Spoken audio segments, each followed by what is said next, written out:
Qu'est-ce que le Tarout? La définition linguistique du mot Tarout vient du mot Torayen, en arabe qui signifie transgression, rébellion, débordement. Le mot Tarout est aussi dérivé du verbe Tara, qui signifie déborder, transgresser, augmenter. Par exemple, Tara el-ma se traduit par l'eau à déborder. Ainsi, on peut traduire le mot Tarout par le rebelle ou le transgresseur. La définition conventionnelle est la définition religieuse, c'est-à-dire celle de la législation islamique. Mais la définition globale du Tarout est la définition de Ibn al-Qayyim. Le Tarout est tout objet de culte, modèle que l'on suit ou maître à qui on obéit, qui amène à l'homme à dépasser ses limites. Tout objet de culte. C'est ce qu'ont défini l'imam Malik et Omar ibn al-Khattab. Modèle que l'on suit, comme les perfides des gens du livre, maître à qui on obéit, comme les sorciers, les devins et tout magistrat qui jugent avec des lois autres que celles d'Allah, savants du mal ou chefs d'État et serviteurs du mal. Tawarit est le pluriel de Tarout. Dans la langue arabe, et les principaux sont au nombre de 5, comme cela a été dit par le cheikh de l'islam Mohammed ibn Abdel Wahhab, qu'Allah lui fasse miséricorde, Iblis, qu'Allah le maudisse, celui qui se fait adorer en l'agréant, celui qui incite les gens à l'adorer, celui qui prétend connaître quoi que ce soit de l'inconnu, celui qui juge par une autre loi que celle d'Allah. 1. Satan, Shaitan, le prêcheur qui appelle à l'adoration d'autre qu'Allah. La preuve en est la parole du Très-Haut dans la sourate 36, verset 60. Ne vous ai-je pas engagé, enfants d'Adam, à ne pas adorer le diable, car il est vraiment pour vous un ennemi déclaré. 2. Le juge qui modifie les lois divines. La preuve en est la parole du Très-Haut dans la sourate 4, verset 60. N'as-tu pas vu ceux qui prétendent croire à ce qu'on a fait descendre vers toi et à ce qu'on a fait descendre avant toi? Ils veulent prendre pour juge le Tarout alors que c'est en lui qu'on leur a commandé de ne pas croire. 3. Celui qui juge avec autre ce qu'Allah a révélé. Allah a dit, et ceux qui ne jugent pas d'après ce qu'Allah a fait descendre, les voilà les mécréants. Dans la sourate 5, verset 44. Ce qui est visé par le cheikh ici, c'est le juge qui juge avec la législation de celui qui l'a modifié. 4. Celui qui prétend connaître l'invisible en dehors d'Allah. Allah a dit, celui qui détient les clés de l'inconnaissable, nul autre que lui ne les connaît. Sourate 6, verset 59. 5. Celui qui est adoré en dehors d'Allah, tout en étant satisfait. La preuve en est la parole du Très-Haut, et quiconque d'entre eux dirait « Je suis une divinité en dehors de lui », nous le rétribuerons de l'enfer. C'est ainsi que nous rétribuons les injustes. Sourate 21, verset 29. Celui qui prétend avoir le tawhid, l'aimer et le craindre et qu'ensuite ne se soumet pas aux ordres d'Allah et ceux de son messager et demande justice à autres que les lois d'Allah et aux ennemis d'Allah, il n'a pas authentifié sa prétention de croire en Allah. Il est plutôt un suiveur de Shaitan, Satan, lui obéissant. Allah a dit, dis, si vous aimez vraiment Allah, suivez-moi, Allah vous aimera. Sourate Al-Imran, verset 31. L'imam Ibn al-Qayyim, rahimahullah, a cité une définition générale de Tarout quand il dit « Le Tarout est tout objet de culte, modèle que l'on suit ou maître à qui on obéit, qui amène l'homme à dépasser ses limites. Tarout est tout peuple vers qui on demande justice en dehors d'Allah et son messager, ou qu'ils adorent en dehors d'Allah, ou qu'ils suivent sans guider de la part d'Allah, ou qu'ils obéissent dans ceux où ils ne savent pas si c'est obéir à Allah. Ceux-ci sont les tawarit du monde. Et si tu les étudies bien, et si tu étudies le comportement des gens envers eux, tu verras que la plupart d'entre eux ont dévié de l'adoration d'Allah vers l'adoration du Tarout, et ont dévié de la demande de justice à Allah et au messager vers la demande de justice au Tarout, et ont dévié de son obéissance et du suivi de son messager vers l'obéissance et le suivi du Tarout. Doit-on se désavouer du Tarout? La réponse est oui, on doit se désavouer du Tarout, car Allah le Très-Haut a dit, dans la sourate 16, verset 36, nous avons certes envoyé dans chaque communauté un messager pour leur dire adorez Allah et écartez-vous du Tarout. Sache que le serviteur d'Allah ne saurait être musulman sans désavouer le Tarout et il ne pourra y mécroire tant qu'il ne sait pas ce qu'est le Tarout. La mécréance au Tarout est le premier pilier du Tawhid. Le Tarout est tout ce qui est adoré en dehors d'Allah et avec Allah. Le Très-Haut a dit, donc qui croit mécroit au Tarout, tandis qu'il croit en Allah, saisit lance la plus solide qui ne peut se briser. Et Allah est audient et omniscient. Dans la sourate 2, verset 256. Et lance la plus solide ici est nul n'est en droit d'être adoré qu'Allah. La ilaha illallah. Celui qui croit en Allah, mais en revanche, il ne mécroit pas au Tarout, il n'a certes pas saisi lance la plus solide. Et il n'a pas non plus témoigné que nul n'est en droit d'être adoré qu'Allah. La ilaha illallah. D'un témoignage qui lui sera profitable ou bien qui le sauvera. Et ceci est éclairci par la parole du prophète dans le hadith qui est rapporté par Muslim.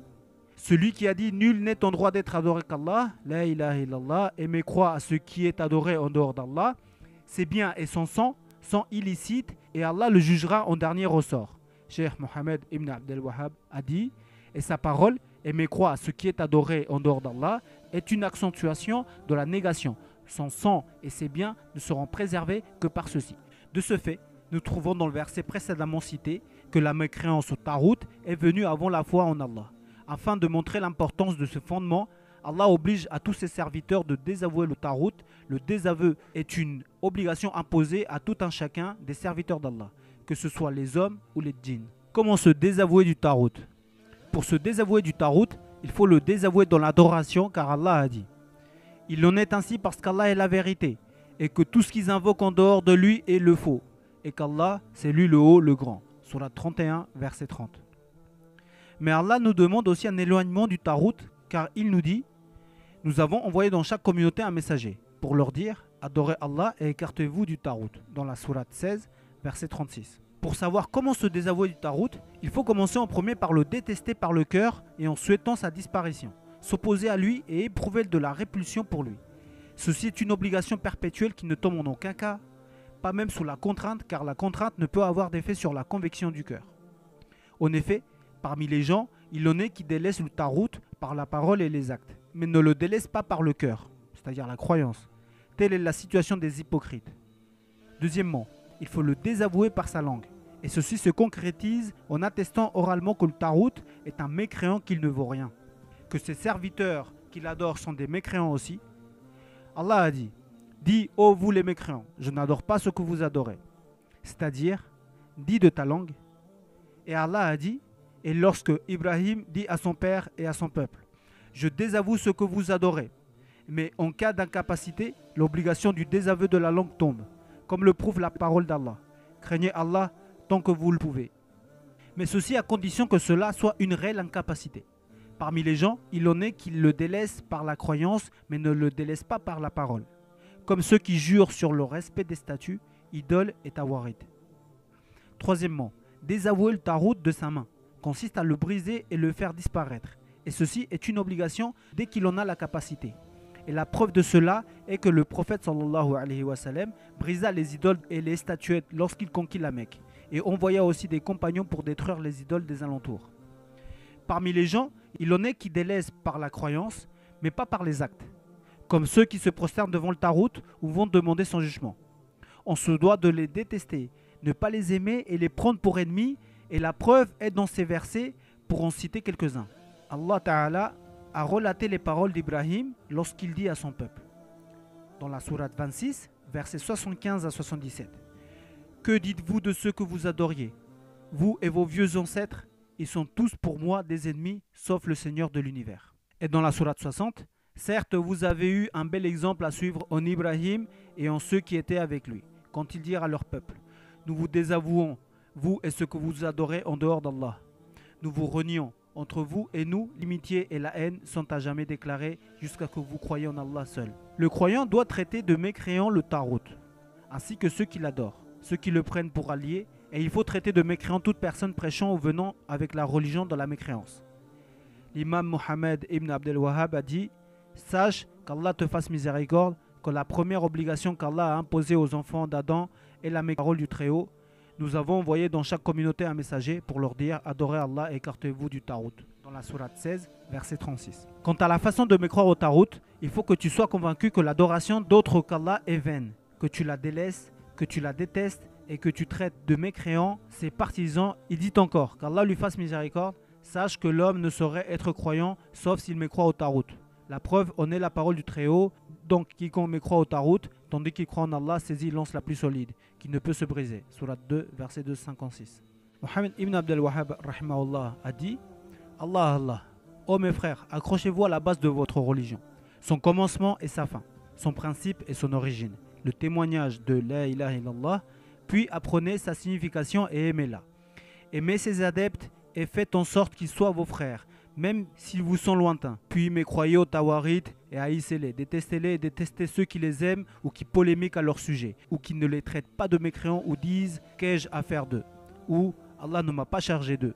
Car en disant cela, ils forgent un mensonge sur Allah.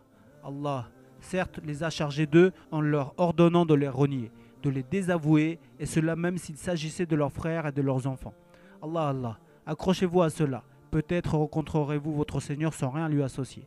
Ô Allah, nous te demandons de nous faire mourir musulmans et de nous faire rejoindre les gens pieux. Donc le désavouement du Tarout commence par le délaissement de l'adoration du Tarout et elle s'opère quand on la cite plus haut par le délaissement du cœur, des paroles et des actes. Ainsi, on en a déduit qu'une personne ne peut être considérée comme ayant rejeté le Tarout tant que le délaissement ne s'est pas effectué à ces trois niveaux.